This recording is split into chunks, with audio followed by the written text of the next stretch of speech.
Listening Library presents The Last Kids on Earth, The Monster Box, Books 1 through 3, by Max Brallier, including The Last Kids on Earth, The Last Kids on Earth and the Zombie Parade, and The Last Kids on Earth and the Nightmare King. The Last Kids on Earth, read for you by Robbie Daymond. Chapter 1. I wish this story started with me looking cool. Like an action hero, or a superhero, or any kind of hero. But it doesn't. It starts with a giant monster. That's me. Not the giant monster. Beneath the giant monster. The kid on his back with the splintered bat. The handsome kid about to get eaten. 42 days ago, I was regular Jack Sullivan, 13 years old, living an uneventful life in the uninteresting town of Wakefield. I was totally not a hero, totally not a tough guy, totally not fighting giant monsters. But look at me now, battling a gargantuan beast on the roof of the local CVS. Life is crazy like that. Right now, the whole world is crazy like that. Check the shattered windows. Check the wild vines crawling up the side of the building. All of these things are not normal. And me? I haven't been normal, well, ever. I've always been different. See, I'm an orphan. I bounced all over the country, different homes, different families, before landing in this little town of Wakefield in December. But all that moving, it makes you tough. It makes you cool. It makes you confident. It makes you good with the girls. It makes you Jack Sullivan. Oh, crud. Incoming monster fist! Crunch. Close call. Yikes. Almost got a monster fist to the skull there. I'm at CVS because I need an eyeglass repair kit. Those little tool sets that dads buy for when their glasses break.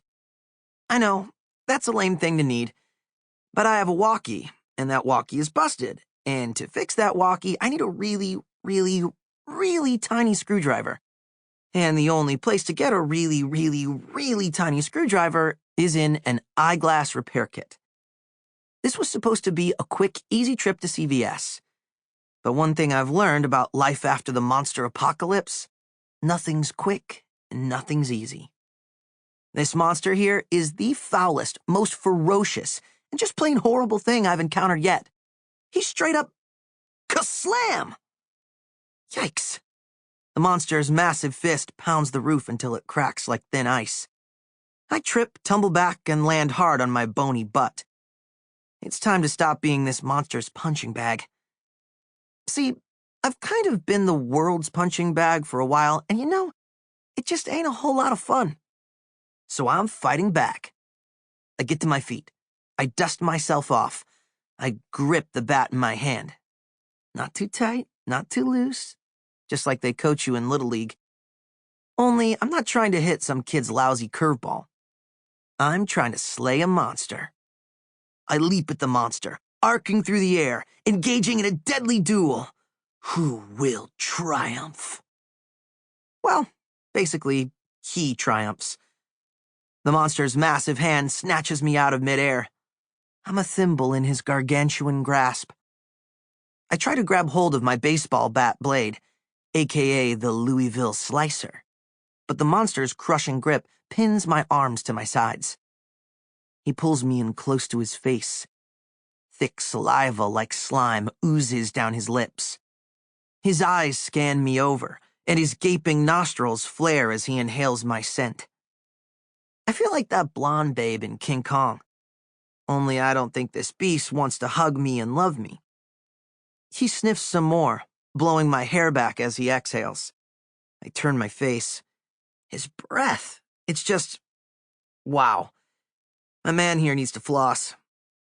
I've encountered other freaky beasts over the last 42 days, but none like this. None that examined me, looking me over, smelling me, studying me. None that felt this terrifyingly smart. I have a sick feeling in my gut. A sense. Something that tells me that this beast here is 100% pure, beyond evil. A smile seems to creep across the monster's face. A sinister smirk that says, I'm not simply some primal thug.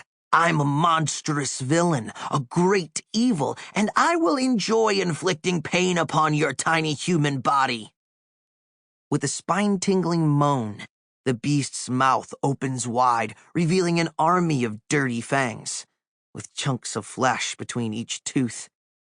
I kick, I squirm, and facing imminent death by devouring, I at last bite. My teeth sink into monster flesh, and his paw loosens slightly.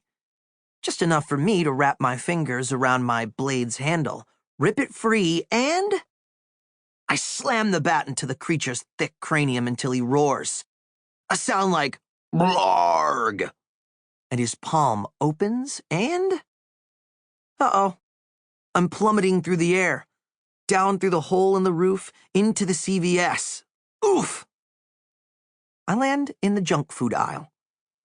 I snatch an Oreo from its package and jam it into my mouth. The Oreo is a whole lot stale, but whatever, an Oreo is an Oreo. And good snacks are hard to find these days. Plus, since the world ended, it's pretty much everything for the taking. And I'm not turning that down. No way. Rising, I examine my predicament. One of the monster's giant feet fills, like, the entire store. One toe in the school supplies aisle, another on top of the hairspray and deodorant aisle. Dashing up and over the monster's foot toward the front of the store, I spot what I came for. One deluxe eyeglass repair kit. Includes really tiny screwdriver. I shove the kit into my pocket, but then... Smunch!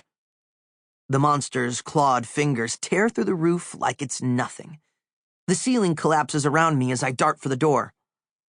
I'd love to stay for a while, flip through the magazines, check the sunglasses spinny thing for cool aviators, eat some Funyuns. But no time for that. You know, giant monster and all. I burst through the front door and... escape.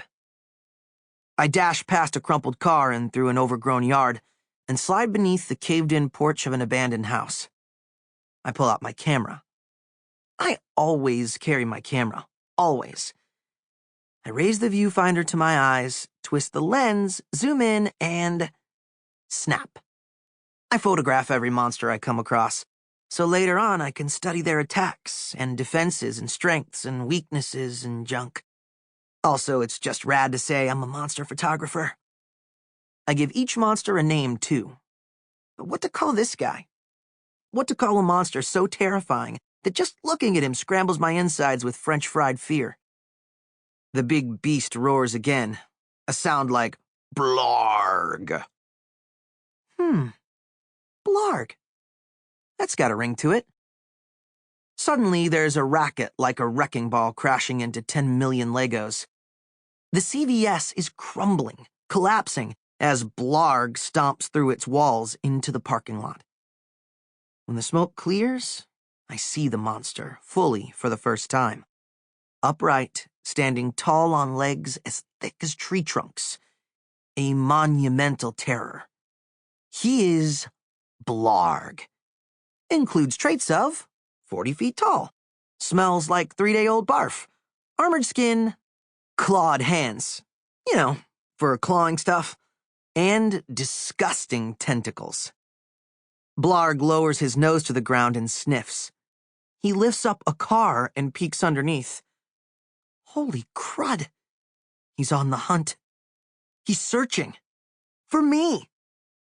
He scans the destroyed, decaying surroundings. He watches the porch I'm under. I gulp. Can he see me? I slowly inch backward, farther into the shadows.